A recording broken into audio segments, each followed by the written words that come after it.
Caught behind. अस्सलाम वालेकुम जी, आप देख रहे हैं कॉट बिहाइंड। मेरे साथ राशिद लतीफ हैं और बहुत काम करवाते हैं मेरे से। 30 साल से हमारी दुश्मनी चल रही है और आज तक जारी है। और हम आजकल उन प्लेयर्स के मुतालिक जो मेरे ख्याल में जेन्युइन हीरोज हैं, जिनको कहते हैं अनसंग हीरोज, बहुत कंट्रीब्यूशन, बहुत हार्ड वर्क, और वो they deserved to play for Pakistan, और वो खेल ना पाए पाकिस्तान से। क्या वजूहत हुई, और पाकिस्तान क्रिकेट की बेसबातियां आजकल हम वो कहते हैं ना, मैं as a physician, as a तबीब डायग्नोज करने की हम कोशिश कर रहे हैं। और इसमें किसी को लेट डाउन करना हमारा वो नहीं है aim, but to bring out के कितने कितने बेहतरीन प्लेयर्स और क्या हमारा टैलेंट था और क्या स्टॉक था, और हमने अपनी प्लेट में रखी हुई चीजों को हमने जाया कर दिया। तो आज हमारे साथ दो साहब हैं, और उनमें से एक जो है जी, एक तो 561 रन का जो वर्ल्ड रिकॉर्ड हुआ था फर्स्ट विकेट का, फर्स्ट क्लास, जो आजकल भी आज तक कायम है, वो मंसूर अख्तर और वहीद मिर्जा के दरमियान हुआ था। वहीद मिर्जा को हमने रिकॉर्ड किया, आपने देखा भी, उन्होंने भी triple century first class cricket में स्कोर की थी। और सेकंड विकेट का वर्ल्ड रिकॉर्ड जो है जी फर्स्ट क्लास क्रिकेट की हिस्ट्री का, वो भी दो पाकिस्तानियों के पास है। 2009-10 स्विस सदर्न गैस कंपनी की एक स्ट्रॉन्ग टीम जो है वो वावडा के खिलाफ मैच खेल रही थी, और दूसरी विकेट की शराकत में 580 रन बनाए गए। ये दोनों आज हमारे साथ हैं, जिनमें से आमिर सज्जाद, जो कि 17 फर्स्ट क्लास सेंचुरीज की उन्होंने, 2009-10 में 1435 रन बनाए 68.33 की एवरेज से, और उन्होंने 200 यानी 289 ही स्कोर्ड इस पार्टनरशिप में। और ये इन्होंने वेस्ट इंडीज का भी टूर किया पाकिस्तान ए के साथ, इन्होंने श्रीलंका का टूर भी किया पाकिस्तान ए के साथ। मज किसकी चुराई थी, ये राशिद इनसे पूछेंगे कि ये पाकिस्तान क्यों नहीं खेले, और इनके बारे में कहा जाता है one of the better batsman against quality spin. दूसरे जो हमारे साथ साहब हैं, वो तो अफगानिस्तान से खेलने चले थे, कबीर खान और राशिद लतीफ की जो दिमाग उनका काम किया, बट अनफॉर्चुनेटली और फॉर्चुनेटली वो पाकिस्तान ए से खेल चुके थे, इसलिए वो रिप्रेजेंट ना कर पाए अफगानिस्तान को। जो ये साहब हैं, इन्होंने 302 रन स्कोर किए थे इस 580 रन की शराकत में, और इनकी 12 फर्स्ट क्लास सेंचुरियां हैं। लिस्ट ए में भी 3 सेंचुरीज हैं।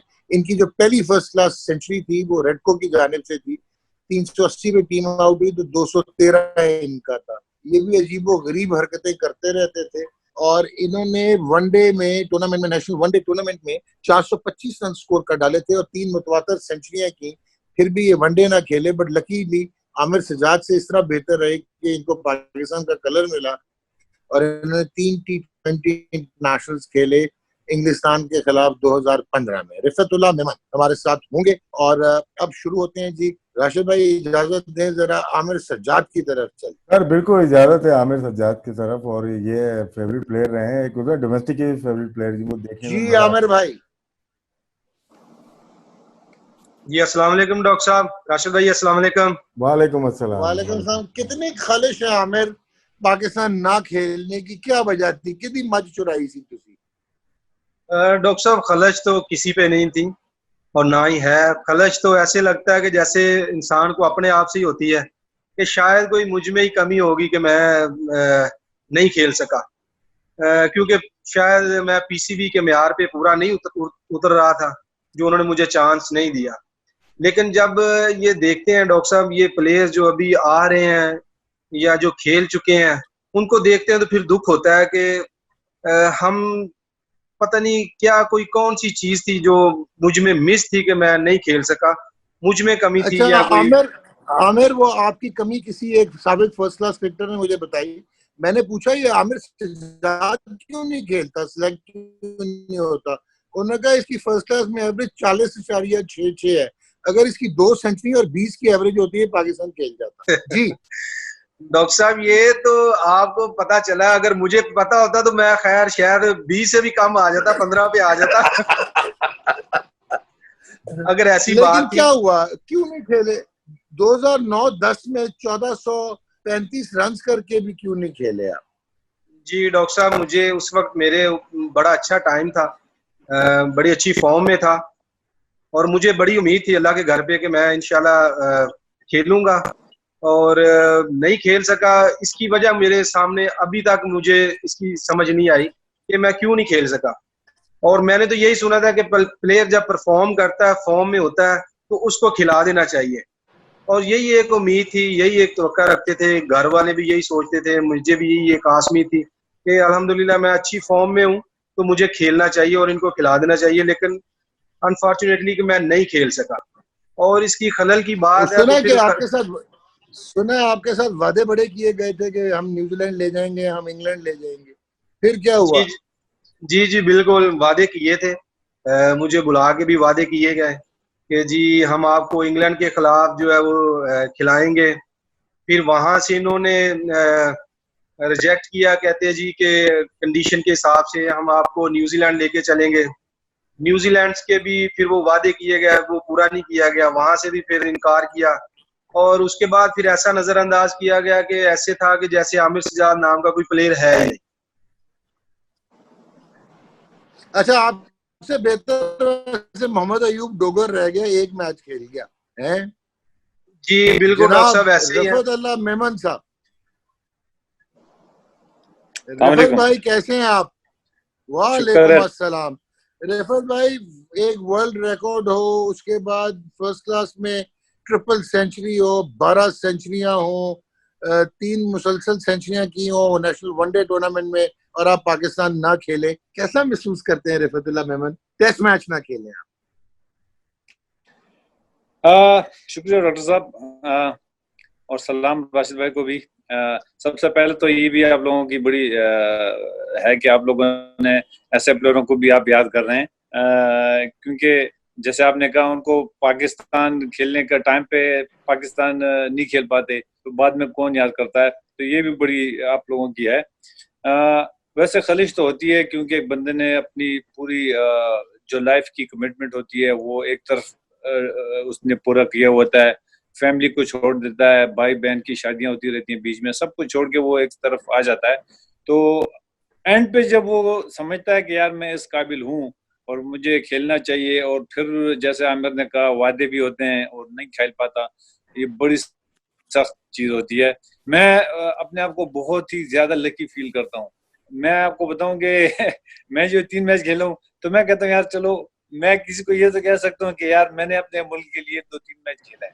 मैं 15-20 साल 25 साल हर जगह भागा दौड़ा करा जो भी किया, लेकिन ये जो 3 मैचेस थे ना, ये मेरी जिंदगी के लिए एक बहुत बड़ी प्राइड है।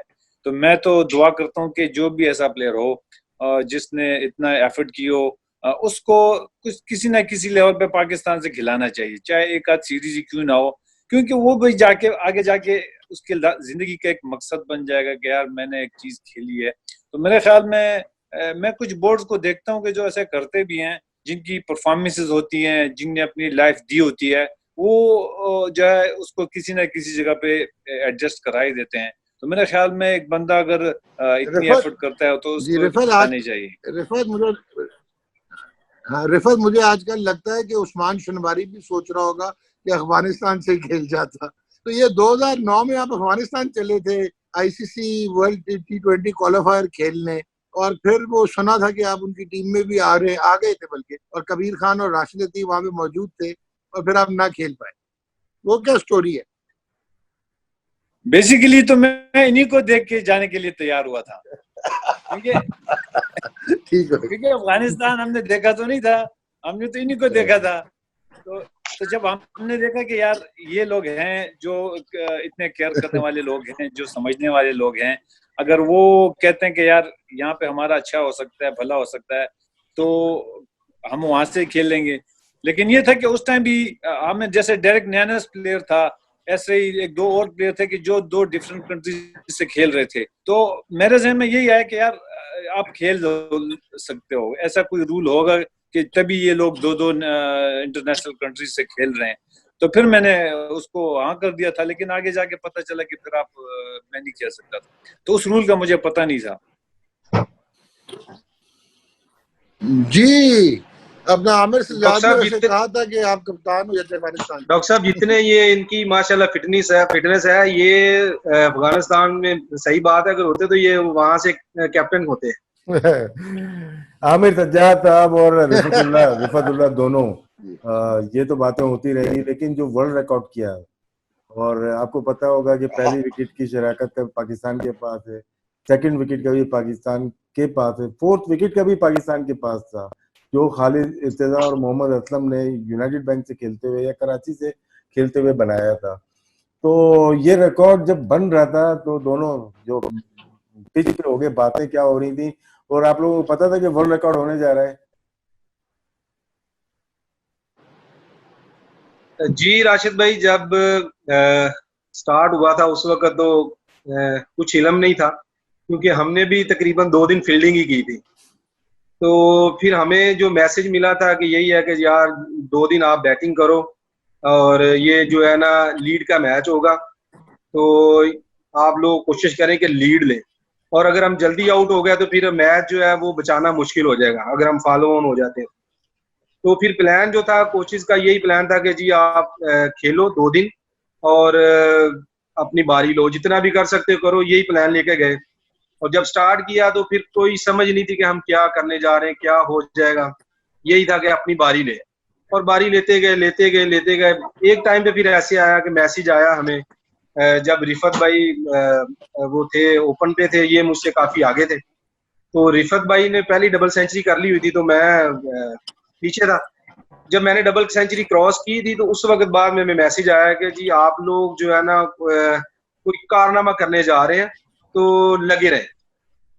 तो ये तो हमें इल्म नहीं था कि हम कोई रिकॉर्ड करने जा रहे हैं, ये मैसेज आया था कि कोई कारनामा करने जा रहे हैं। पर फिर जब रिफत भाई 250 क्रॉस कर गए और मैं चला गया था तकरीबन कोई 220-25 के पास, तो फिर मेरा ख्याल है इनको, जो हमारे कोचेज हैं, इनको कोई इंस्ट्रक्शन आई है बोर्ड से कि जी आपके प्लेयर कोई रिकॉर्ड बनाने जा रहे हैं। तो फिर इन्होंने हमें मैसेज भेजा कि जी आप कोई रिकॉर्ड के पास है, लेकिन हमें इल्म नहीं था कि हम कोई रिकॉर्ड बनाने जा रहे हैं। तो ये हमें सब चीजें जो थी ये बाद में पता चली, और मैं और रिफत भाई अंदर यही आपस में बातें कर रहे हैं कि यार अल्लाह करे हम पहले तो 200 कर जाएं, 250 कर जाएं, ऐसे 300 कर जाएं, कोशिश करें कि नॉट आउट जाए। और यही हमारी बातें चल रही थी। जी रिफत, एक बात वैसे राशिद भाई बीच में करना चाहूंगा, कोचिंग लाइन में आ गए ना तो थोड़ी सी बंदा फिर तो जब वो याद करता है तो थोड़ी सी। जी डॉक्टर साहब, जी मैं कह रहा था कि रिफत पे जाने से पहले आपको बता दूं कि ये जो आमिर सजाद और रिफत की पार्टनरशिप है ना, ये सेकंड विकेट का तो वर्ल्ड रिकॉर्ड है, लेकिन ये ओवरऑल हिस्ट्री में किसी भी विकेट के लिए सेकंड हाईएस्ट पार्टनरशिप है अच्छा, सबसे आज बड़ी। तक जो फर्स्ट क्लास क्रिकेट खेली गई, सबसे सेकंड बिगेस्ट पार्टनरशिप, जनाब रिफत। जी, ये बेसिकली हाँ ये वर्ल्ड रिकॉर्ड है, सिर्फ पाकिस्तान का तो है, ये एक वर्ल्ड रिकॉर्ड भी है। तो उसमें ये एक बात मैं छोटी सी करूंगा कि जैसे आपने कहा कि यार एक प्लेयर के एक टाइम होता है, उस टाइम पे प्लेयर को खिला देना चाहिए। तो ऐसे ही सीजन टू सीजन भी प्लेयर का एक मेंटालिटी चल रही होती है। तो उस सीजन में एक माइंड में था कि यार बॉल टू बॉल खेलना है, जैसे एक टेक्निकल बीच में बात आ जाती है। तो जब वो उस मेंटल फेज में थे हम लोग, तो हमको ना रिकॉर्ड का पड़ा हुआ था ना मैच का पड़ा हुआ था। बेसिकली सिर्फ यही था कि यार बॉल टू बॉल खेलना है, एक सिंपल सा टारगेट माइंड में लेके खेल रहे थे, कि जिसकी वजह से फिर आप एक माइलस्टोन पे पहुंच रहे थे। वहां जाके 100 किया, 100 के बाद हमने कहा कि नहीं यार 100 टारगेट नहीं है, बॉल टू बॉल खेलना है। 150 गए, 200 पे गए, बात वही चल रही थी कि यार बॉल टू बॉल खेलना है। तो मैं कभी कभी जब सोचता हूँ कि यार ये बॉल टू बॉल खेलना और इस तरह के जो छोटे छोटे प्लान आपके माइंड में आते रहते हैं, ये आपकी लाइफ का एक स्टेज ऐसा होता है कि जब आप अपनी लाइफ की बेस्ट इनिंग्स खेल जाते हो बीच में। तो मेरे ख्याल में ऐसी टाइमिंग होनी चाहिए कि जहाँ पे प्लेयर को खिला देना चाहिए। इस 100 से पहले एक मैच पहले हमारा केआरएल से मैच था, उसमें भी मैंने कोई 148 किया था। उसमें भी जाफर नजीर पाकिस्तान के one of the top bowler, फिर मोहम्मद इरफान, यासिर अरफात, और बड़ी टॉप उनकी फास्ट बॉलिंग थी। जो केआरएल का ग्राउंड होता है, बड़ा ग्रीन पिचेस होती हैं उनकी। तो उस टाइम पे जो चल रहा था, मेरे ख्याल में उसी टाइम पे आपको अगर ये प्लेयर्स को चांस दे दें, खिला दें, तो उससे न सिर्फ प्लेयर के करियर को भी फायदा होगा बल्कि पूरे पाकिस्तान को भी फायदा होगा। फिर जब वो टाइम निकल जाता है, फिर हम बाद में उसको खिलाते हैं या किसी दूसरे वर्जन में खिलाते हैं, तो वो फिर प्लेयर को इतना फायदा नहीं दे पाती जो कि उसको होना चाहिए। आमिर आप ये बताइएगा जी कि मैंने आपको देखा था कराची में, एक मैच हो रहा था, मेरी एकेडमी पे ही हो रहा था, जो कि क्लब का जी राशिद। टूर्नामेंट था। और वहां पे जब बैटिंग कर रहे थे, मुझे ये नहीं पता था आप बैटिंग कर रहे हैं, लेकिन जिस तरह से आपने एक ही ओवर में 3 से 4 चौके मारते स्पिनर को, कट भी मारा, ड्राइव भी मारी, मिड विकेट भी मारी और फिर स्वीप भी खेली, तो ये एग्जांपल या ये क्लासिक जो शॉट्स होते हैं स्पिनर पे, वो हर एक नहीं खेल पाते। इवन पाकिस्तान टीम में प्लेयर होते हैं, डोमिनेट नहीं कर पाते स्पिनर्स के ऊपर। तो ये हैबिट कहाँ से आई स्पिनर्स पे खेलना? क्या लाहौर में ऐसी जगह खेलते होगे कि जहाँ पे टर्निंग ट्रैक हो, क्योंकि उसका बैलेंस होता है, उसके बाद बॉल आगे या पीछे, तो वो देख के मुझे एकदम से हुआ था यार कौन बैटिंग कर रहा है। तो फिर लोगों ने बताया आमिर सज्जाद बैटिंग कर रहा है, लाहौर से टीम आई हुई है। तो वहां जी पे राशिद भाई, जी जी उस वक्त मुझे पता चला था, मेरा तो खैर ख्वाब ही था कि हम लोगों ने तो आप लोगों के नाम सुने हुए थे कि जी मुझे पता चला था कि राशिद भाई आए हुए हैं ना। तो बड़ा एक मैच के बाद पता चला था कि यार राशिद भाई आए वो मैच देखने के लिए, लेकिन बड़ा एक तजस्सुस था कि आप लोगों से मिले, लेकिन मुलाकात नहीं हुई। राशिद भाई मेरा एक जो है ना ताल्लुक एक लाहौर के एक बैकवर्ड गांव से है, जहाँ पे कोई ऐसा क्रिकेटर नहीं था कि जो मुझे कोई बताने वाला होता या कोई सिखाने वाला होता। ऐसा हुआ कि मैं, वो हमारा गांव है उसका नाम है लखोडैर। तो सकलैन भाई उस वक्त जो थे ना पाकिस्तान वगैरह नहीं खेले हुए थे, लेकिन इनका नाम चल रहा था। हमारा मैच इनके साथ हुआ जरीफ मेमोरियल से। तो उस वक्त राशिद भाई मैं मिडल ऑर्डर था, ओपनिंग करता था। तो मैं ओपन पे जाके, तो हमारी टीम जो थी वो तकरीबन, हमारी पार्टनरशिप जो जा रही थी 130 प्लस जा रही थी। और सकलैन भाई आए, आते ही उन्होंने हमारी टीम को तकरीबन कोई 125 के अंदर आउट कर दिया, और वो भी सीमट पे। और क्योंकि वो दूसरा करते थे उस वक्त हमें बिल्कुल भी इल्म नहीं था।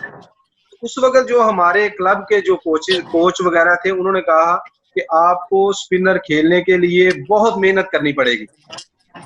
तो उस वक्त राशिद भाई एक चीज जेहन में बैठी कि ये बात बिल्कुल सही कर रहे हैं, और मुझे स्पिनर पे बहुत काम करना पड़ेगा, क्योंकि कोई बताने वाला नहीं था कि ये किस तरह हम इसको मैनेज करेंगे।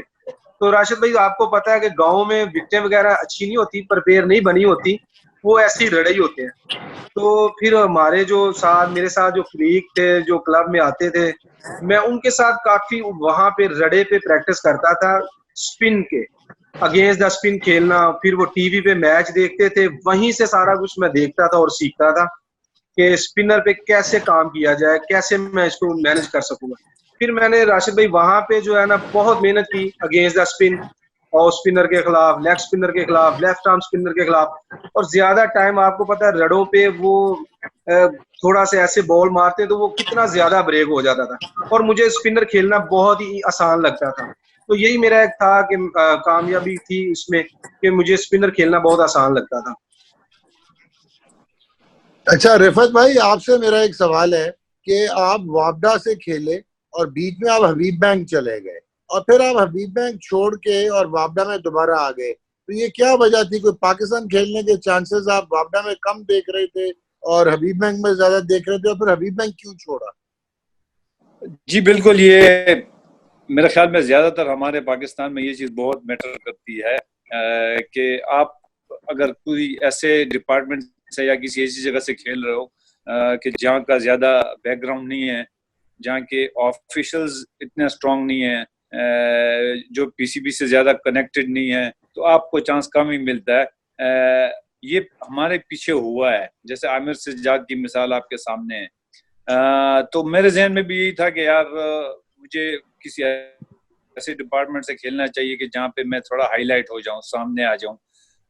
इसीलिए मैंने फिर डिपार्टमेंट छोड़ा। हालांकि मुझे वापडा के जो हमारे ऑफिशियल थे उन्होंने बहुत मेहनत की कि यार आप ना जाओ ना जाओ। मैंने कहा देखिए, मैंने एक लाइफ में किया हुआ है टारगेट, तो मैं किसी भी सूरत खेलना चाहता हूँ। इसलिए मैं फिर वहाँ बिग बैंग गया। वहाँ भी मेरी, हालांकि मेरी परफॉर्मेंस बहुत कमजोर रही टू बी फेयर। फिर मुझे वापस भी वापडा के हमारे मैनेजर थे, वो मुझे फिर भी मैसेज भिजवाते थे। ये देखो, मैं एक बात कहूँ आपको, आपने पाकिस्तान वापडा से ही खेलना है, अब जब तक वापडा नहीं आओगे आप नहीं खेलोगे। तो वो मुझे कहते थे, मैं बिलीव नहीं करता था।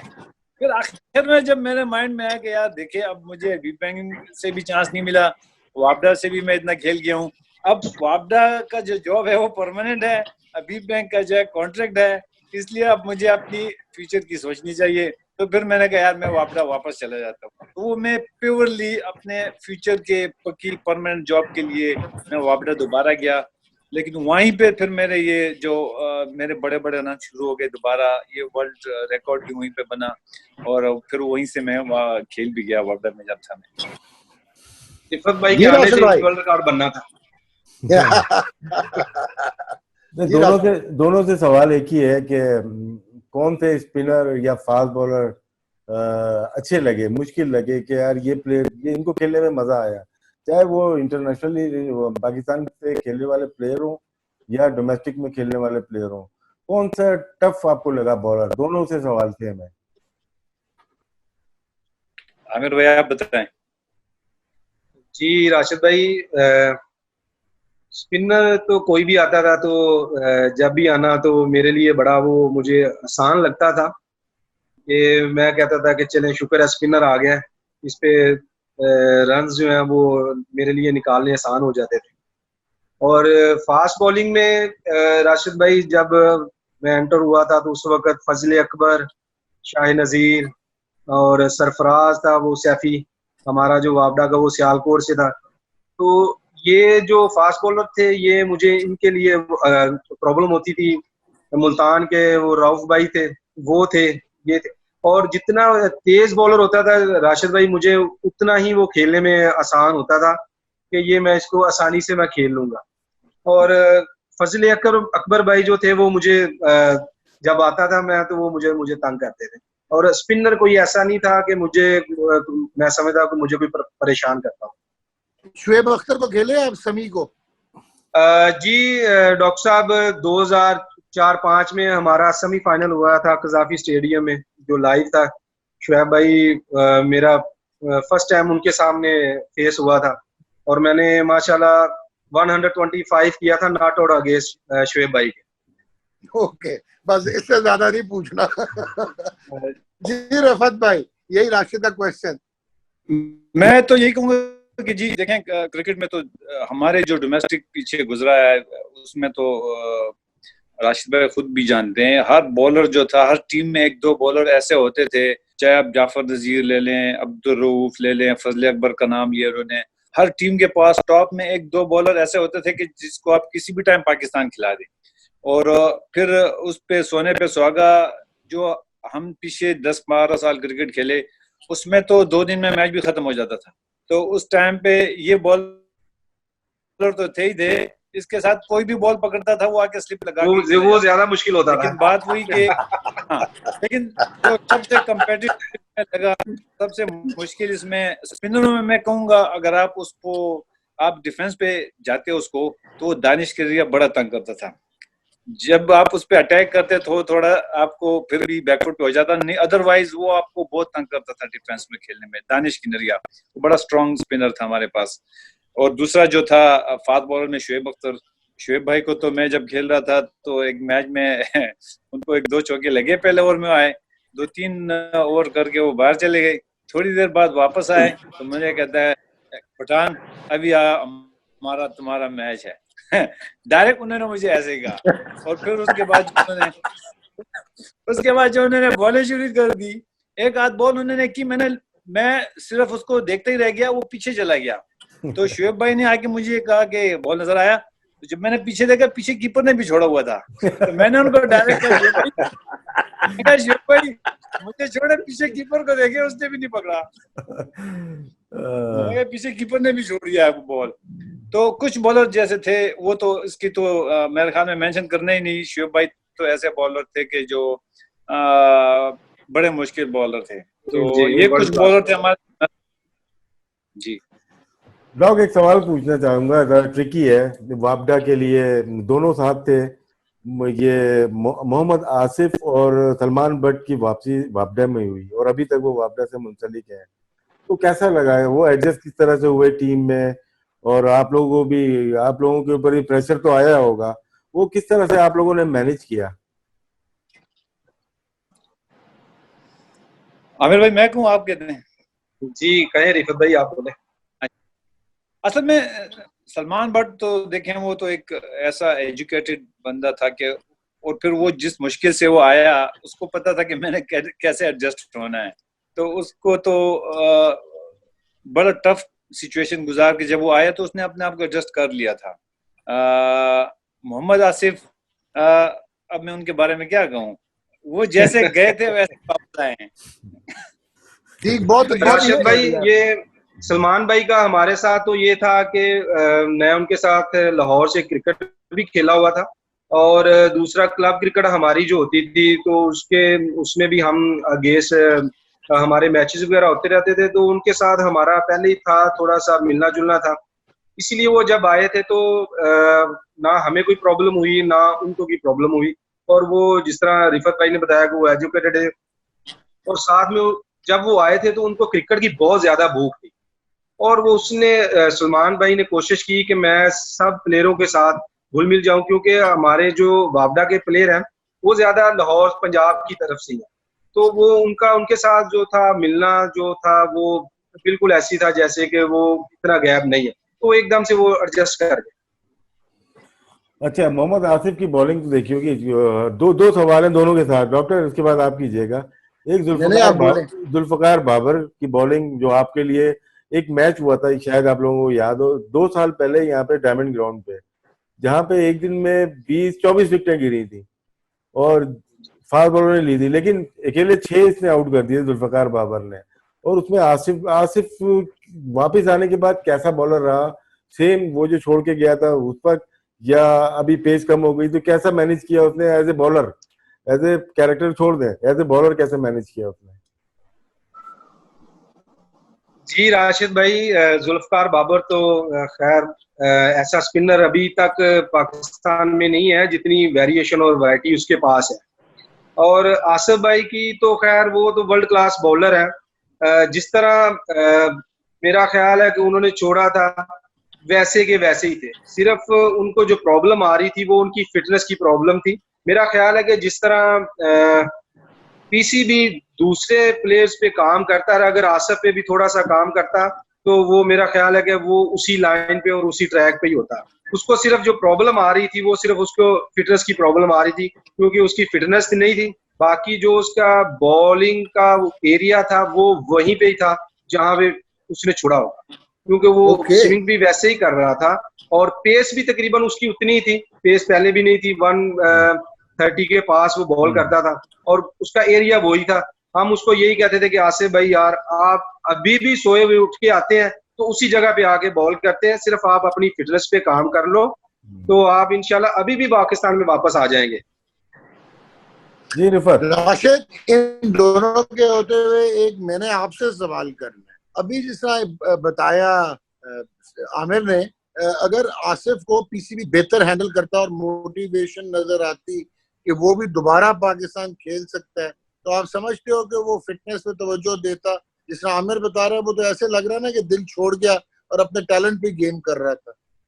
ये राशिद आपसे सवाल है। ये डॉग कुछ कह नहीं सकते, क्योंकि जो हमारी डोमेस्टिक की पिचेस होती हैं थोड़ी ग्रीन लाइवली पिचेस होती हैं, और कोकोबोरा इस दफा यूज हुई है, वो बॉल थी हमारी पाकिस्तानी बॉल या ड्यूक जो एक्सपोर्ट क्वालिटी होती है वो थी, तो उसको मैनेज करना, उसमें पेस लेके आना ठीक है। अगर वो इंटरनेशनल क्रिकेट में आते हैं, स्पेशली टेस्ट क्रिकेट में, तो अगर ऐसी सफेद विकेट पे अगर खेलते तो मुझे नहीं लगता कि वो मैनेज कर पाते, क्योंकि जब वो छोड़ के गए थे उस वक्त वो डिफरेंट चीज थी।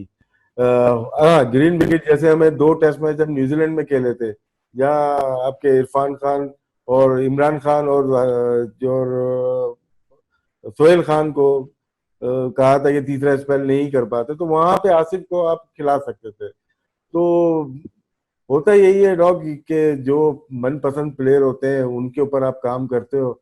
आसिफ का जिस तरह से जो मुझे इशारा नजर आ रहा है इन दोनों भाइयों की तरफ से, सलमान भट्ट का कोई इन्होंने वो ऐसा जिक्र नहीं किया।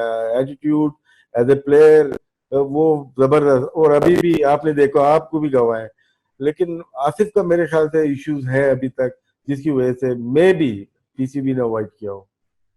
आप सही कह रहे हो, यहाँ पे पीसीबी विंडिकेट होता है। शायद सलमान भट्ट को आप जस्टिफाई नहीं कर सकते क्योंकि अपॉर्चुनिटी देनी चाहिए थी। जिस तरह आपने देखा वो तो बहुत ही चेंज और बहुत कमिटमेंट के साथ और रिमोर्स के साथ आए थे। अच्छा रिफत जी और आमिर, बिल्कुल। आप दोनों से मेरा सवाल है कि बेस्ट इनिंग्स दोनों की अपने पूरे करियर में बेस्ट इनिंग्स कौन सी थी, आमिर की भी और रिफत की?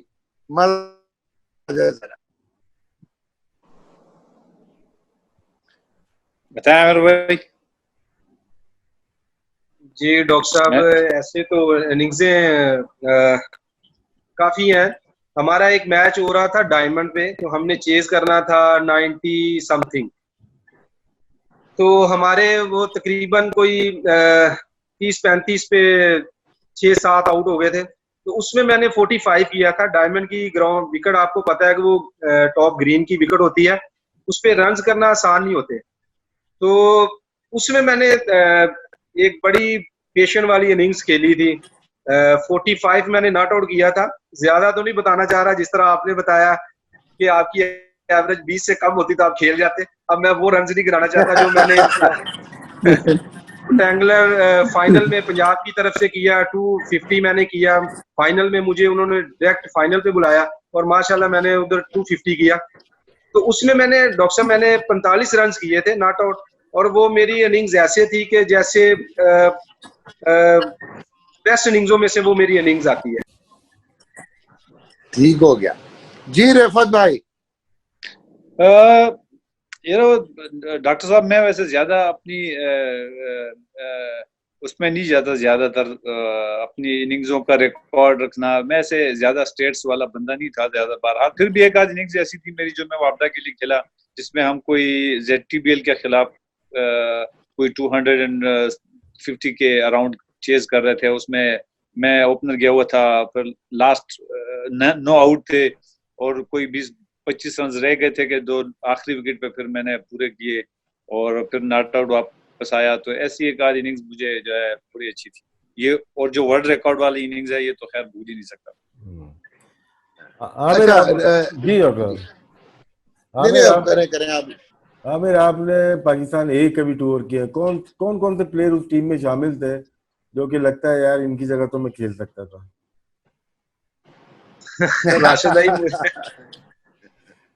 राशिद भाई अब तो ऐसे लगता है कि मैं ये जो खेल रहे हैं इनसे पहले खेल सकता था। इसमें कोई हफीज डाउट ही भाई को, नहीं, इसमें कोई डाउट नहीं है। शुएब भाई, हफीज भाई को निकाल के तो ऐसे था कि मुझे इनसे पहले खेल जाना चाहिए था। बस ये किस्मत की बात है, शायद मेरी किस्मत में नहीं था। और ये जब सोचता हूँ जब कभी कभार ऐसे PCB के आगे से गुजरने का मौका होता है, कोई क्लब का मैच हो जाए उस तरफ से निकलते हैं तो PCB की तरफ देख के दुख होता है। आंसू एक बार आंखों में जरूर आते हैं कि सारी जिंदगी हमने गुजार दी इसके अंदर जाने के लिए, खेलने के लिए, लेकिन ये हमें मौका नहीं मिला। फिर भी शुक्र अल्लाह का अदा करते हैं कि अल्लाह ने जिस तरह ये देखें आज भी वर्ल्ड रिकॉर्ड की बातें हो रही हैं कि अल्लाह ताला ने हमें इस जैसे एक आधी चीज ऐसी दे दी है कि जो हमारे नाम के साथ मुंसलिक हो गई है। वरना तो जब भी जैसे गुजरते हैं तो आंसू जरूर आते हैं। मेरा दिल रोता जरूर है। आपने आमिर आपने अपनी दिल की बात बताई। मुझे बताएं कि कहीं कोई यकीन हुआ था कि हाँ यार अब मैं पाकिस्तान खेल जाऊंगा? कोई ऐसा मौका आया कि यार बस अब मुझे मुबारकें मिलने वाली हैं? कोई ऐसा टाइम था? जी डॉक्टर साहब ऐसे था जब मैंने पहले भी बताया कि मैं जब मैंने रन्स किए थे तो माशाल्लाह मेरी इतनी अच्छी फॉर्म थी कि मेरे दोस्त वगैरह जो थे मुझे फोन करते थे तो मैं उनको कहता था कि यार मैंने 100 कर दिया, तो वो मानते नहीं थे। उन्होंने फिर फोन करना, मैंने कहना मैंने 100 कर दिया, वो मानते नहीं थे। ऐसे था कि मैंने रेक्टेंगुलर में 400-500 कर दिए मैंने, तो वो मानते नहीं थे। और वो बड़ा कहते, मैंने कहा यार मुझे खुद समझ में नहीं आ रही कि ये अल्लाह ताला की क्या करमनवाजी है कि मैं जा रहा हूँ और रन्स कर रहा हूँ। तो वो कहते थे कि यार तुम खेल जाओगे। मुझे भी ऐसे लगता था कि मैं माशाल्लाह अब जो है ना मुझे इनको खिला देना चाहिए, मेरी बड़ी अच्छी फॉर्म है। उस वक्त मैं बड़ी अच्छी मेरी फिटनेस थी और वो एक था मौका कि मुझे लगता था कि मैं खेल जाऊंगा। जी रिफत भाई आप बताएं। आप तो यार बहुत सुपर फिट रहे और आप तो 40-41 के होके भी लगता ही नहीं था 40-41 के हैं। तो आपको कब तक उम्मीद थी आप पाकिस्तान खेलेंगे, और जब आप पाकिस्तान खेले T20 तो यकीन था कि ये कलर मिल जाएगा? डॉक्टर साहब एक टाइम पे तो जब 2005-6 में मेरे ख्याल में इंग्लैंड आई हुई थी स्ट्राउस की कप्तानी में यहाँ पे 2005 में। हाँ जी जी जी, तो उस टाइम मुझे एक साइड मैच खिलाया था यहाँ पे जिना हमारा ग्राउंड है लाहौर में, बागे जिना में। तो वहाँ पे साइड मैच में मैंने एक साइड मैच में मैंने रन भी कर दी थी, 55 कुछ कर दिया था। फिर एक टाइम पे मुझे बुलाया हुआ था इंजी भाई का, एक पूरा वो भी आ गया था अखबार में कि यार हम यार रिफतुल्लाह को यार उसको टेस्ट खिलाने जा रहे हैं। तो उस टाइम पे एक मीडिया वाला मेरे पास आया, मेरा इंटरव्यू भी लिया बड़ा उसने।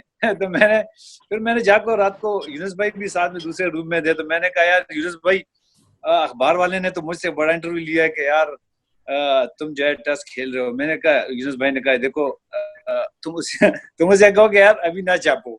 तो एकदम से मेरे दिल में हल्की सी आ गई कि इसका क्या मतलब है। तो फिर मुझे बाद में तो चला कि यार यूनुस भाई को इशारा मिल गया होगा कि मैं खेल रहा हूँ या नहीं खेल रहा। तो फिर मैंने अखबार वाले को फोन किया बाकायदा, मैंने कहा यार भाई ऐसी बात है कि आप तो कह रहे हो कि खेल रहे हो, लेकिन प्लीज इसको कल नहीं छापना, अगर मेरा नाम आ जाए फिर छाप दे बेशक, तो इसको छापे नहीं प्लीज। तो फिर मैंने उस अखबार वाले से रिक्वेस्ट की कि यार आप इसको ना छापें, क्योंकि मुझे अगले एक बंदे ने कहा कि यार अभी वेट कर लो, अभी इसको ना छापो। तो वो एक टाइम था कि जब मेरे जहन में आ गया था कि मैं खेलने वाला हूँ, परफॉर्म भी मैंने किया हुआ है और वर्ल्ड रिकॉर्ड, ये सारी चीजें। और फिर उसके बाद जब मैं पाकिस्तान खेलने के टाइम पे आया, उस टाइम मैं तकरीबन 60-70% गिव अप कर गया था। तो उस टाइम एक दूसरा मैं आपको ये बताऊं कि मेरा एक बड़ा भाई है, तो वो कहता था यार मैंने ख्वाब देखा है कि तुमने खेला है, तो कहता है तुमने छोड़ना नहीं है। वो मुझे बार बार ये कहते थे। ये वहाब रियाज वाला ख्वाब था डॉक्टर साहब। हाँ, ये वहाब रियाज वाला था। तो मुझे तो वो फिर मुझे नाम मुझे बिलीव नहीं हो रहा था फिर। लेकिन वो फिर मेरे भाई ने मुझे कहा कि देखो ये ख्वाब जो है ना, सच्चा ख्वाब, ये भी हमारे नबूवत का एक हिस्से में आता है। कहते हैं मैं तुम्हें कहता था कि मैंने ख्वाब में देखा है तुम खेल रहे हो। तो उसके बाद कुछ बातें ऐसी होती हैं कि जो बंदा एक्सप्लेन भी नहीं कर सकता। तो ये फिर एक अनबिलीवेबल सा सीन हो गया था कि मैं फिर 39 इयर्स में मैं आके, हालांकि उस टाइम हारून रशीद साहब जो हमारे थे वो थे, तो कोई बिलीव नहीं कर रहा था, मीडिया भी बड़ी अगेंस्ट जा रही थी कि यार 39 ईयर में आप किसको खिला रहे हो। फिर उन्होंने मेरा फिटनेस टेस्ट बहुत ज्यादा देखे थे, मुझे लगता है मैंने ज्यादा देख लिए। एक आधा देखना चाहिए था। राशिद भाई, एक सवाल बनता है, मैं तो आपको बात करता हूँ। एक सवाल बनता है यहाँ पे, वो रिफत पे, क्या आप भी हारून भाई के साथ खेले हुए हैं?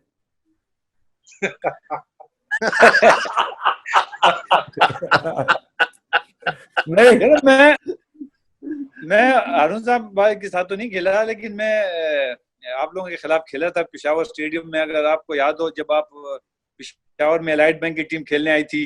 अच्छा, मैं आपको ये बताऊं कि कैरियर के 20, 21, 22 साल तक तो मैं लेफ्ट आर्म स्पिनर था। मेरे कैरियर में तो बड़ा टाइम आया हुआ है मेरा। उसके बाद मुझे फिर से शुरू करना पड़ा है। राशिद भाई एलाइट बैंक की जो आपकी टीम आई थी, रमीज राजा को मैंने आउट किया था। उसके बाद नेक्स्ट बॉल पे मोहम्मद नवाज को मैंने आउट किया। राशिद भाई मेरे हैट्रिक चांस में आके उन्होंने ना बॉल रोक दिया था। तुमने एक जगह मुझे आउट किया था, बताओ कहाँ पे? कुमरिया में आउट किया था, लीग में, इंग्लिश लीग में। कोकर माउथ। हाँ, वो कितनी खूबसूरत जगह है, जन्नत। डॉक्टर को बताएं जरा आप। वो तो lake district one of the best जो है वहां पे इंग्लैंड में, लेक डिस्ट्रिक्ट उसे कहते हैं। लेग भी फुल ले लिया डॉक्टर, एम्पायर मिले हुए थे, मेरे पाँव पे बॉल मारी, रिफतुल्लाह ने आउट ले लिया।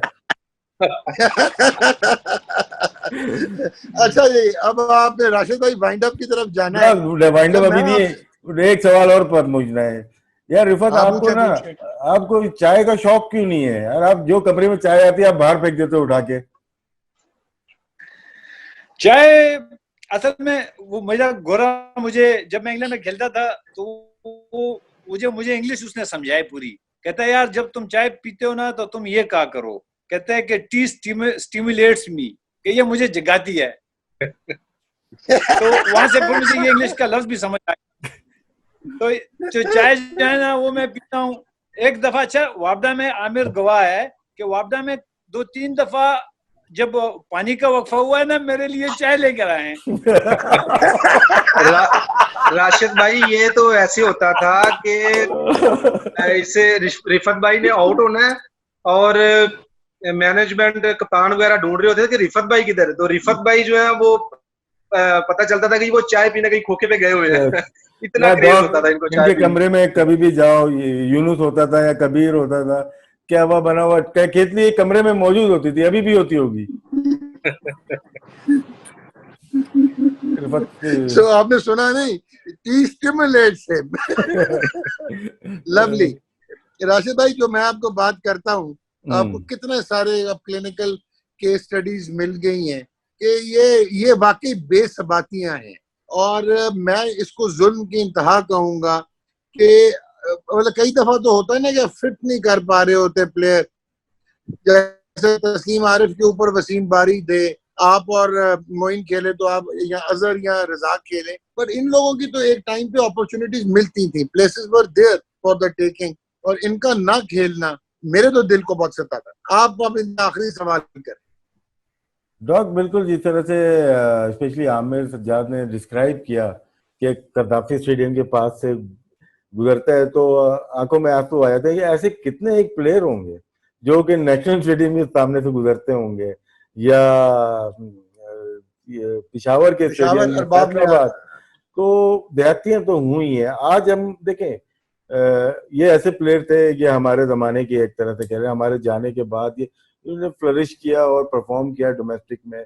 1400 रन कर देना एक सीजन में, यहाँ पे तो हमने 800-800 400-400 रन करते हुए देखा। ठीक है, वो भी अच्छे प्लेयर हैं, हम किसी की वो नहीं कर रहे, लेकिन वाकई में कुछ ऐसे प्लेयर हैं जो पाकिस्तान उस जमाने की सिलेक्शन, मैं क्रिकेट बोर्ड पे ब्लेम नहीं देता, उस जमाने की सिलेक्शन कमेटी के ऊपर कि उन्होंने क्या सोचा कि बहुत सारे प्लेयर नहीं खिलाया। तो और आमिर सज्जाद प्राइम एग्जांपल आपके सामने बैठा हुआ है, जिसने और शायद आसिफ जाकिर भी था कि 600 करके सीजन में, फिर वो नईमुद्दीन था जो वो नहीं खेले पाकिस्तान। नईमुद्दीन FNGPL का गुजरांवाला का शायद ओपनिंग बैट्समैन था, अराउंड 43-44 का एवरेज है। यहाँ पे 30 के एवरेज के प्लेयर पाकिस्तान की नुमाइंदगी कर चुके हैं टॉप। तो हमारा मकसद लोगों को याद दिलाना है उन प्लेयर्स का जिन्होंने डोमिनेट किया डोमेस्टिक क्रिकेट में, और कम नहीं थे, जो पाकिस्तान के लिए नुमाइंदगी की वो भी अच्छे थे, लेकिन ये उनसे कम नहीं थे। जी डॉक्टर साहब। जी, अपना रिफत और आमिर, अब रिफत आप तो कोचिंग में आ गए हो, रिफत डिस्कनेक्ट हो गए तो सिर्फ अच्छा चले आमिर, अब जाते जाते मुझे बताएं आगे क्या प्लान है, कोचिंग का है, वापडा की मैनेजमेंट का है, क्या कैसे देख रहे हो आगे अपना करियर? जी डॉक्टर साहब, ये मैं यही कुछ कहना चाह रहा था कि जैसे ये मिसबा भाई थे, ये अभी खेल रहे थे, 40+ हो गए थे, तो ये माशाल्लाह फिट थे तो खेल रहे थे, और हमें भी एक आज़मी थी कि यार ये खेल रहे हैं तो शायद हमें भी कोई मौका मिल जाए जिस तरह ये रिफत भाई को मिला था। अब जैसे ये इन्होंने एक नया स्ट्रक्चर आया है, इन्होंने सारा वो सिस्टम चेंज किया है, और हार्डली मेरा ख्याल है कोई 7 से 8 प्लेयर जो है ना वो बाहर हुए होंगे उस सिस्टम से, जिनमें से एक मैं भी हूँ। अभी मैं तो वो अपनी जो परफॉर्मेंस थी, मेरी जो क्रिकेट थी, जो इतने मेरे 160 समथिंग मैच हैं, इतने ज्यादा मैच खेलने का मतलब है कि इस बंदे में कुछ ना कुछ है, कोई परफॉर्मेंस पीछे है। चले वो तो मेरा पास हो गया, वो मेरी क्रिकेट गुजर गई। अभी जो मिसबा भाई हैं, ये जो लोग आके बैठे हैं क्रिकेट के ऊपर, ये तो समझते हैं कि यार ये रेगुलर बंदा सीजन खेल रहा है, इन लोगों को कहीं ना कहीं हम लोगों ने एडजस्ट तो करना है ना। और जिस तरह मेरे साथ क्रिकेट में एज ए प्लेयर ज्यादती हुई है, चले मैं अगर मेरी एज वो नहीं है, मैं इस काबिल नहीं रहा हूँ, तो मुझे आप किसी और चीज में अकोमोडेट कर सकते हैं, एज ए किसी टीम के साथ मुझे वो मैनेज लगा सकते हैं, जिस तरह जुल्फकार बाबर है, एजाज शीमा कोऑर्डिनेटर लगाए गए हैं कि जी ये वाले प्लेयर हमने इनको ऐसे ऐसे कर दिया, हम लोग अब किधर जाए। तो सब ऐसे लग रहा है कि जैसे हमारे पास अब हम लोगों ने कभी क्रिकेट खेली नहीं है, क्या करें, हम किधर जाएं, क्योंकि क्लब क्रिकेट भी जो है वो भी PCB कहती है कि जी 35+ जो है वो नहीं खेलेंगे, हम कौन सी क्रिकेट अब खेलेंगे, PCB में किस तरह हम जाएंगे, लोग हमें किस तरह देखेंगे, याद रखेंगे। हमारे पास जो एक्सपीरियंस है वो हम किधर सर्व करेंगे जाके। अब जी तो बताइएगा। तो डॉक्टर साहब अब मुझे ये समझ नहीं आ रही कि मैं अगर एज ए प्लेयर मैं अगर नहीं थी चीजें, तो अब मिसबा भाई जिस तरह ये क्रिकेट में आए हैं, ये तो मैं इनके साथ भी खेला हुआ हूँ, वो मुझे जानते भी हैं। मुझे एकदम से नजरअंदाज कर दिया गया फर्स्ट क्लास से। हार्डली 8-10 लड़के जो है वो इस सीजन से बाहर हुए हैं। तो हम लोग कहाँ पे जाएंगे, हम लोग किधर जाके क्रिकेट खेलेंगे, या कौन लोग, किनको याद रहेगा कि यार कोई आमिर सजाद कोई लड़का था, इसने वर्ल्ड रिकॉर्ड किया था। हम लोग जूनियर्स को किस तरह क्या पैगाम देंगे कि यार हम लोग कभी क्रिकेट खेलते थे। अब हमें अपने आप पे नहीं लगता कि यार हम लोग कभी क्रिकेट खेले हैं। एकदम से ऐसे हमारे लिए दरवाजे बंद हो गए हैं कि हमें पता ही नहीं कि हमने क्या करना है, हम किधर जाएं। अगर डिपार्टमेंट की क्रिकेट वापस आ जाती है अगले साल इंशाल्लाह, तो क्या वापडा में आप लोग टीम बनी हुई है? क्योंकि बहुत सारे प्लेयर वापडा के हैं जो कि रेगुलर एम्प्लॉइज हैं। जी राशिद भाई, इस तरह हमें सिर्फ एक ही एडवांटेज है कि हम लोग जो है सिर्फ वापडा में है और उसमें हम रेगुलर है। अदरवाइज अगर हम दूसरे डिपार्टमेंट की तरह होते तो हम भी साइड लाइन पे हो जाते। और अभी भी ये है कि जिस तरह आपको पता है कि वापडा में बड़े अच्छे प्लेयर आ गए हैं। कामरान अकमल है, अरफान है, आसिफ है, सलमान भट्ट है, वहाब रियाज है, जुल्फकार बाबर है। तो अभी हमें इन लोगों के साथ अब ये तो डिपार्टमेंट ये वेटरन की टीम नहीं पूछी, ए वापडा दी टीम पूछी है, वेटरन की नहीं पूछी जेड़े तुसी ना दसन रहे हो। जी डॉक्टर साहब, ये तो सभी खैर जब हम खेलते थे तो तब भी यही कहते थे कि जी वापडा की टीम जो है वो वेटरन की टीम है। तो इस तरह तो खैर ये तो डॉक्टर साहब एक नाम तो है उनके, लेकिन अब ये डिपार्टमेंट ही तय कर सकते हैं कि हम लोग उनके साथ कैसे काम करेंगे।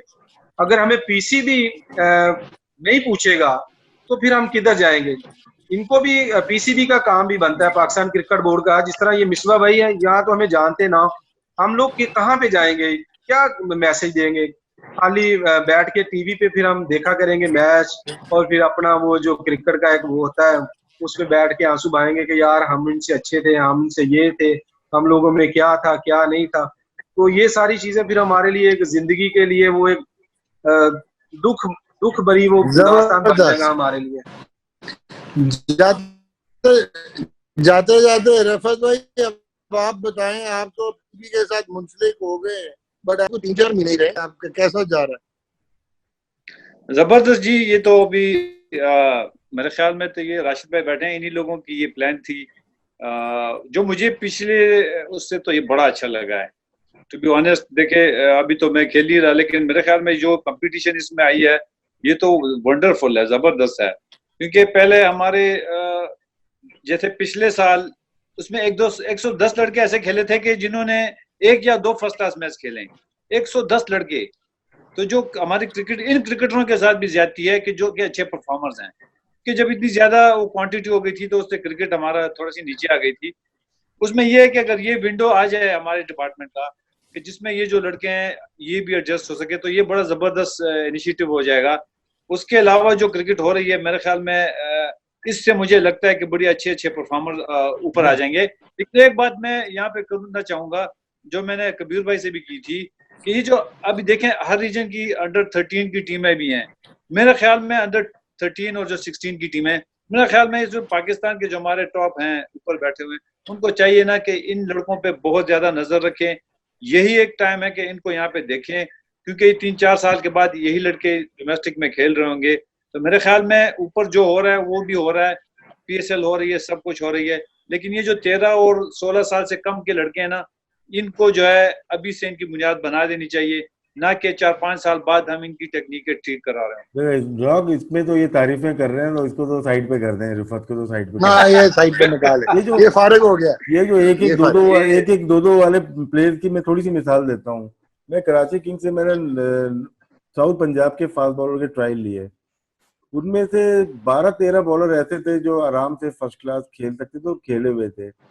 और जो क्योंकि टीम हमारे हाथ से ही सामने से गई थी, कुछ बॉलर ऐसे थे जिन्होंने 8-8 मैच खेले थे। तो आपको अंदाजा है कि यहाँ पे कुछ लोगों को सपोर्ट भी किया जाता है और होता आया है। वो बॉलर एक जो मैच खेले थे उनको बस कोटे पे खिलाया था एक मैच। वो उन बॉलर से बेहतर थे जो खेले डोमेस्टिक में। तो आप देखो, डोमेस्टिक तुमसे इसलिए नहीं बोल रहा कि पीसीबी से मुंसलिक हो, आमिर सज्जाद से मैं बात कर सकता हूँ, डॉक्टर से कर सकता हूँ। जी जी जी राशिद। तो क्योंकि अपने जो रीजन का चक्कर आपको पता है, चाहे कोई भी रीजन हो, वहां पे वोटिंग का सिस्टम होता है। यार उसको एक मैच खिला दो, बहुत अच्छे बॉलर्स या बैट्समैन जो एक एक दो दो मैच खेले और वो उसको खारिज कर दिया जाए।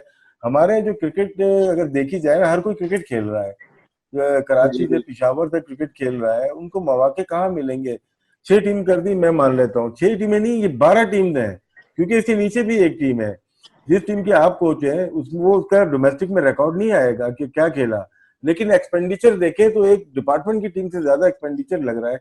तो 12 टीम खेल रही हैं, तो 12 टीम की जगह तो मेरे ख्याल से 8 टीम करते ये इस साल, नेक्स्ट ईयर 10 टीम कर देते, जो अकोमोडेट करते सारे लड़के। या डिपार्टमेंट को अगर लेके आना है, पहले व्हाइट बॉल से लेके आ जाए, उसके बाद उसके अगले साल आप फर्स्ट क्लास में लेके आ जाए, और उन डिपार्टमेंट को लेके आए। तो आप दोनों मिसाल हो, वापडा की मिसाल है, या पोर्ट कासिम या पीआई या नेशनल बैंक मिसाल जितनी है, रेगुलर जो एम्प्लॉयमेंट है उससे फ्यूचर सेफ हो जाता है। आज अगर तो आप लोग रेगुलर एम्प्लॉय नहीं होते, परमानेंट एम्प्लॉय नहीं होते, तो फिर आपको तो मुश्किलात तो हो गई थी ना, घर के चूल्हे कौन चलाता? और हो रही है, 50% प्लेयर की रेगुलर जॉब नहीं, बड़े बड़े डिपार्टमेंट से लड़के फारिग कर दिए गए। मेरा पीसीबी से यही मुतालबा है, मेरी बात भी हुई है कि सरकारी कितने सारे डिपार्टमेंट है, एसएनजीपीएल ले लें, स्विस सदर्न ले लें, स्टेट बैंक ले लें, नेशनल बैंक ले लें, एसआरटीपीएल ले लें, पोर्ट कासिम, पीआई, 10 से 12 डिपार्टमेंट केपीटी वो हैं जो सरकारी इदारे हैं। सरकारी इदारे परमानेंट जॉब दे सकते हैं। और टीटीवी भूल गए आप। टीटीवी तो यार मेरा मुझे पता है ना, नहीं हो पाएगा ना, तो वो मेरा चले आगे बॉस ही आगे चले। तो ये प्लान अगर हो तो ये ज्यादा बेहतर होगा। मैं आखिरी जो क्या कहते हैं, कील ठोकने के लिए आमिर सज्जाद को बोलता हूँ। अच्छा आमिर भाई, ये कील ठोकने से पहले जरा एक कसौटी का जवाब दें। वापडा से पहला पाकिस्तान का प्लेयर कौन खेला था? जो वापडा का था और पाकिस्तान खेल गया था, वो कौन था पहला प्लेयर? राना नवीद। हंस गए, हाफिज शाहिद। वेस्ट इंडीज 86-87, जबरदस्त हाफिज शाहिद। जनाब आमिर, आप बताओ ना जरा, कील ठोको ताकि फिर वाइंड अप करें। जी डॉक्टर साहब, राशिद भाई ने बिल्कुल सही कहा। हमसे ज्यादा इनको क्रिकेट का इल्म भी है, और मेरा ख्याल है कि लड़कों की फिक्र भी होती है, क्योंकि मैंने जहाँ तक इनको देखा है, सुना भी है कि ये लड़कों के बारे में बहुत फिक्र करते हैं और उनकी बात भी करते हैं। और ऐसा भी है कि इन्होंने एक ही नज़र में प्लेयरों को पहचान भी लिया कि इसमें कितना टैलेंट है। रही बात डॉक्टर साहब डिपार्टमेंट की, तो ये बिल्कुल सही बात है कि डिपार्टमेंट जो है वो होने चाहिए थे, क्योंकि इसमें जैसे रिफत भाई ने बात की कि जी मैं HBL छोड़ के आया क्योंकि वो वहां पे कॉन्ट्रैक्ट था, मुझे नजर नहीं आ रहा था कि वहां पे मैं सेफ हूँ अब कि मैं पाकिस्तान खेल सकूंगा, इसलिए ये वापडा में आ गया, क्योंकि वापडा जो है वो रेगुलर जॉब दे रहा है। अब जो लड़के कॉन्ट्रैक्ट पे थे डिपार्टमेंटों की तरफ से, तो वो उनका एक घर का सिस्टम बना हुआ था, घर का सिस्टम चल रहा था। अब जैसे कि हम लोग हैं, हम पाकिस्तान में डॉक्टर साहब आपको पता है कि एक कमाने वाला होता है और सारे तकरीबन खाने वाले होते हैं, तो ये ज्यादातर इसी तरह ही होता है। तो डिपार्टमेंट की क्रिकेट जो थी वो चलनी ही चाहिए थी, और ये भी बिल्कुल आइडिया ठीक था कि 8 टीमें होती तो जो प्लेयर रह गए थे वो प्लेयर एडजस्ट हो जाने थे। अभी एकदम से इन्होंने 6 टीमें कर दी और उनमें से कुछ ऐसे लड़के निकाल दिए और वो साइड पे कर दिए जिनका इतनी क्रिकेट में खिदमत थी कि उनका नामो निशान पता ही नहीं चल रहा कि वो अब क्रिकेट खेलेंगे भी, क्रिकेट में वापस आएंगे भी या नहीं आएंगे, और नए लड़के आ गए। और डॉक्टर साहब एक बात और है कि अगर जो प्लेयर परफॉर्म नहीं करेगा, ये जो 6 टीमें बनी हैं इनमें 1 साल या 2 साल वो प्लेयर परफॉर्म नहीं करेगा तो वो कहाँ पे जाएगा? उसके लिए कौन सा प्लेटफॉर्म होगा? वो कोचिंग करेगा या वो टीम के साथ ट्रैवल करेगा? वो किधर जाएगा? तो इसीलिए पीसीबी से हम भी मुतालबा करते हैं कि पीसीबी को जो है वो डिपार्टमेंट की क्रिकेट के बारे में सोचना चाहिए, क्योंकि यहाँ से प्लेयरों का रोजगार लगा हुआ है, उनकी फैमिली अटैच है, प्लेयरों के साथ फैमिली भी अटैच है, उनके घर के वो चूल्हे चलते हैं, तो वो सारा एक सिस्टम चलता है। तो पीसीबी से हम भी मुतालबा करते हैं कि ये डिपार्टमेंट की क्रिकेट जो है वो ओपन करें, चाहे वो व्हाइट बॉल से ही लेकर आए, लेकिन आ जाए ताकि ये सारा सिस्टम एक बार क्रिकेट फिर बहाल हो सके। तो डिपार्टमेंट की क्रिकेट से कितने ज्यादा प्लेयर निकले हैं। ऐसा नहीं है कि डिपार्टमेंट की क्रिकेट बहुत टफ क्रिकेट होती है डिपार्टमेंट की, वो तो छोड़ते नहीं है प्लेयर को। तो ये डिपार्टमेंट की क्रिकेट को आना चाहिए वापस।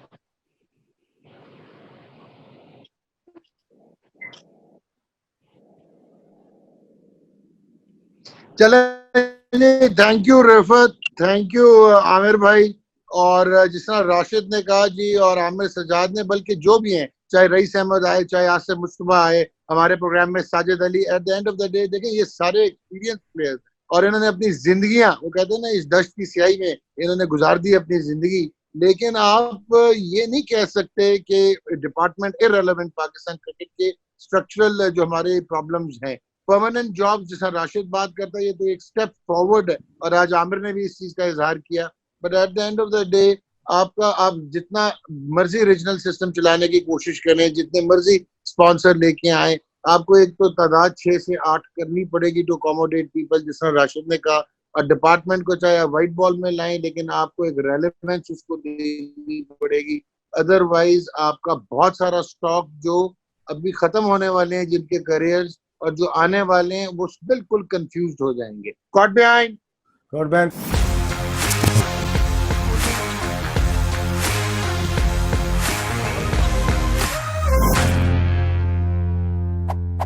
Caught behind.